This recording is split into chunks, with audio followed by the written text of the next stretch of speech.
Hello बच्चों, स्वागत है आपका हमारी क्लास में होम साइंस एलटी ग्रेड के लिए। बच्चों, आज हम लेके आए हैं प्रसार शिक्षा के लक्ष्य और कार्य।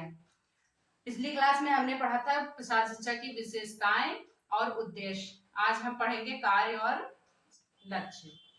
तो पहला जो है ये है हमारे लक्ष्य, मतलब किस लिए प्रसार शिक्षा बनाई जाती है, क्या लक्ष्य होता है, क्या उद्देश्य होता है। तो ये है पहला है जैसे कि ज्ञान का प्रसार करना, मतलब ज्ञान का प्रसार मतलब फैलाना, ज्ञान को बांटना, एक जगह से दूसरे जगह पर इसको ज्ञान को बांटना।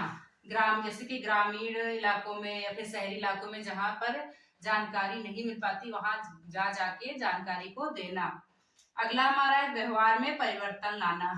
अगर जो है बहुत से ग्रामीण इलाकों में मतलब उनके व्यवहार में समझा के उनके व्यवहार में परिवर्तन लाया जा सकता है। परिवर्तन का मतलब यह है कि जैसे वो गरीबी से जूझ रही है तो उनको हम मतलब कई नई तकनीक या कई चीजों के बारे में बता के उनके व्यवहार में हम परिवर्तन लाके उनकी दिनचर्या को सुधार सकते हैं। वैसे ही जन भागीदारी को बढ़ावा। अगर हम एक दूसरे से मिलेंगे, एक दूसरे को जागरूक करेंगे तो उससे भी हमारी प्रसार शिक्षा मतलब बढ़ेगी। मेन मतलब लक्ष्य यही है कि एक दूसरे का सहयोग करो।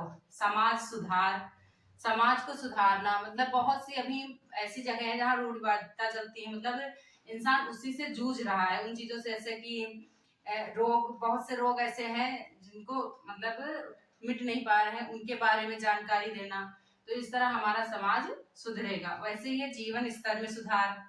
भाई एक जीवन है जो जिसमें कोई समझाने वाला नहीं, कोई बताने वाला नहीं, जैसे चल रहा वैसे चल रहा है।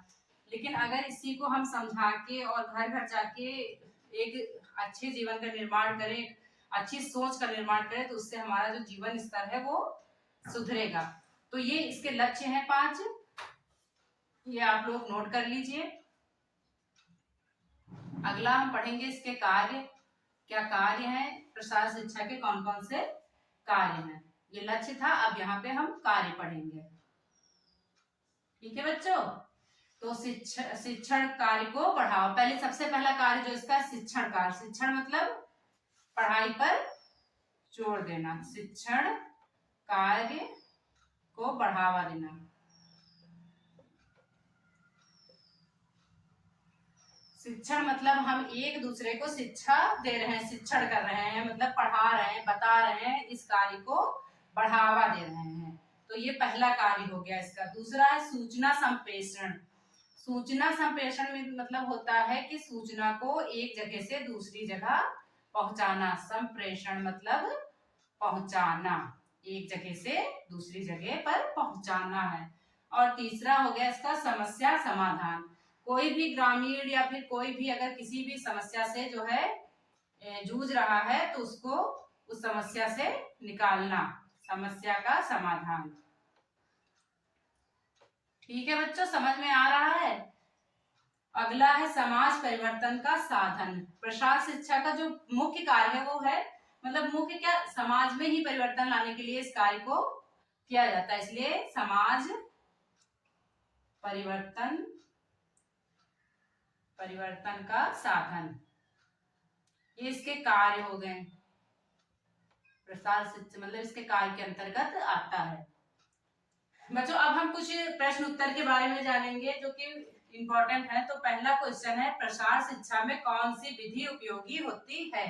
मतलब प्रसार शिक्षा में सबसे जो है विधि जो है वो कौन सी उपयोगी होती है।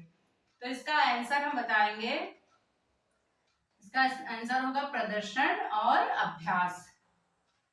प्रदर्शन मतलब है कि जितना ही आप इसको फैलाएंगे, प्रदर्शन मतलब यही होता है कि आप इसको कितना फैलाएंगे।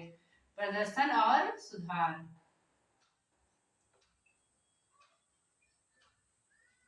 प्रदर्शन और सुधार।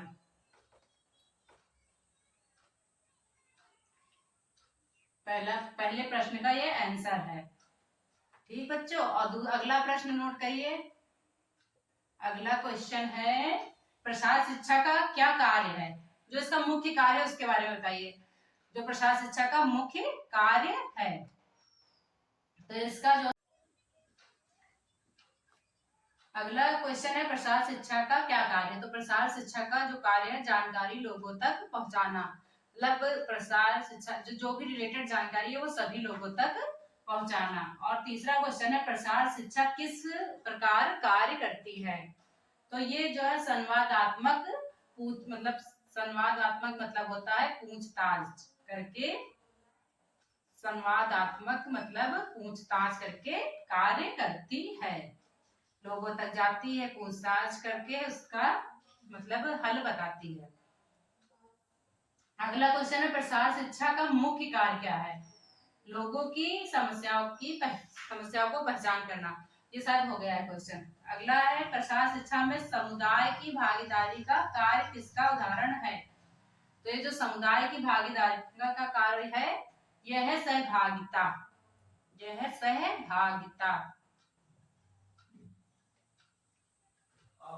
ठीक बच्चों, आज के लिए इतना ही। अगर क्लास अच्छी लगी हो तो लाइक शेयर सब्सक्राइब करिए। धन्यवाद।